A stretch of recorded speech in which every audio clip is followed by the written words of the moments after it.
Swapnil sir, Arjun काहीतरी कामात असेल, कामाच्या गडबडीत असेल. असू द्या, करेल तोच फोन करेल. अहो पण त्यांची खुशाली कळणार कशी आपल्याला बापू? अरे दिप्या, आपण बघितलं ना, अर्जुन कामात असेल, करल तो फोन. दिप्या, एक काम कर की अर्जुनला मेसेज कर आणि त्याला म्हणव दीपाला घेऊन घरी ये.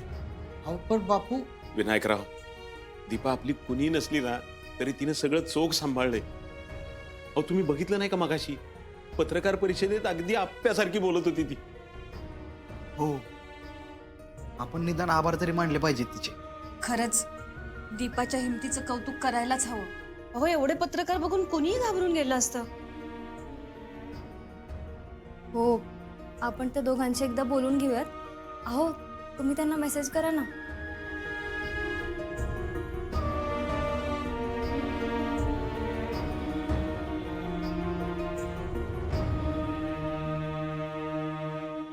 अर्जुन, आपल्याला सिंहगड रोडच्या चौकीला जाऊन तिथल्या मारहाणीचा रिपोर्ट आणून त्यात लक्ष घालावं लागेल. आर्या, ते रिपोर्ट्स मला चिंचुकेने कालच दिले आणि त्या प्रकरणात मी लक्ष घातले आणि साळुंकेंना सांगून आज तिकडे गस्त पण घातली.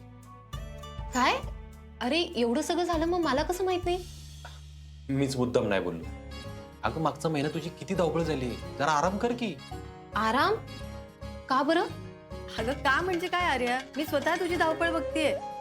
तू जर मला मदत केली नसतीस ना तर खरंच आपण जीजीपर्यंत पोहोचूच शकलो नसतो. खरे आर्या, मी तुला उगाच बोलत राहिलो, दोष देत राहिलो, पण तू आप्पीचा शोध घेत राहिलीस आणि म्हणूनच आज माझी आप्पी माझ्यासमोर अशी सुखरूप उभी.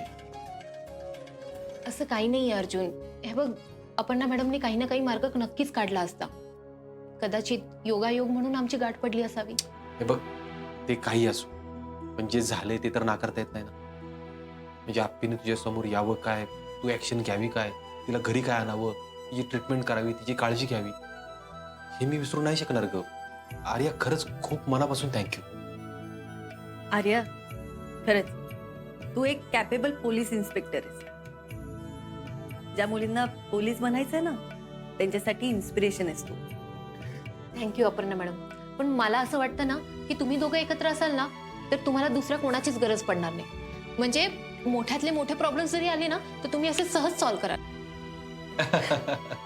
ते सगळं ठीक आहे आर्या, पण आपण सगळ्यांनी एकत्र मिळून काम केलं म्हणून आपण त्या जीजीला शिक्षा देऊ शकलो. हो अर्जुन, खरंय. पण अर्जुन, या सगळ्यात ना अमोलकडे खूप दुर्लक्ष झाले. म्हणजे मागच्या काही दिवसात तुम्ही दोघांनी त्याला वेळ दिला नाही ना. अमोलला आता तुमच्या दोघांची खूप गरज आहे. तो हळूहळू मोठा होतोय ना. ह्या गोष्टीचा विचार करतो आम्ही. अपर्णा मॅडम, अर्जुन,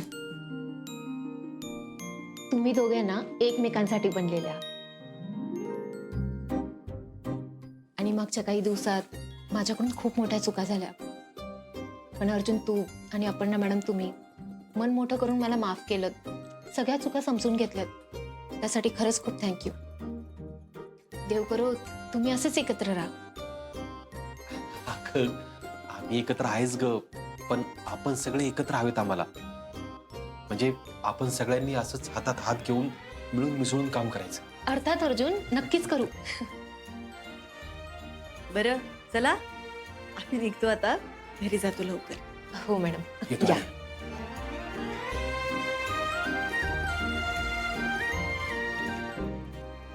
अर्जुनला यायला.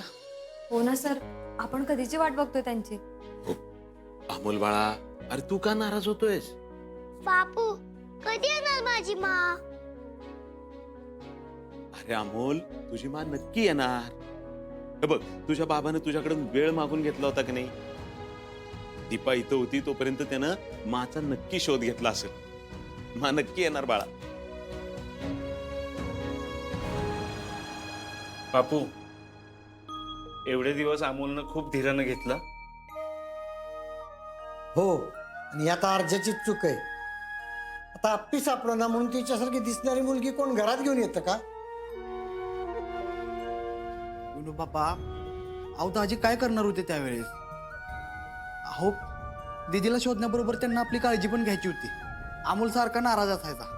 आपण सगळे काळजीत असायचो, त्यामुळे दाजीने निर्णय घेतला असेल. खरंय, अर्जुननं जबाबदारीच्या कारणानं हे सगळं केलं असं. मला काय त्याचं वागणं पटलेलं नाही. विनायकराव, आपण अर्जुनला थोडस समजून घेतलं पाहिजे का नाही? ज्या काळात अर्जुनने हे सगळं केलं त्या काळात आप्या जर घरी आली नसती तर आपण सगळेच खचलो असतो. अमोलला 2 वेळा चक्कर आली. आपल्या सगळ्या घराकडे बघून त्यानं निर्णय घेतला. आता त्यानं बाप म्हणून जो निर्णय घेतला ना, तो मला तरी योग्य वाटतोय हो. दीपा तशी वाईट मुलगी नव्हती, पण आपणाच्या जागी तिला घरी आणणं चुकीचं होतं.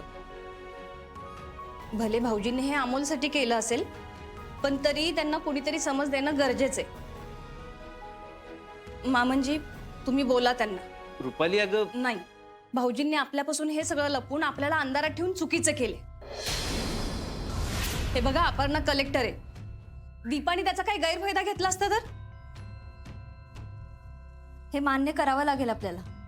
त्या आपल्या घरात नवीन होत्या आणि त्यांच्यापासून छोटे सरकारांना पण धोका झाला असता.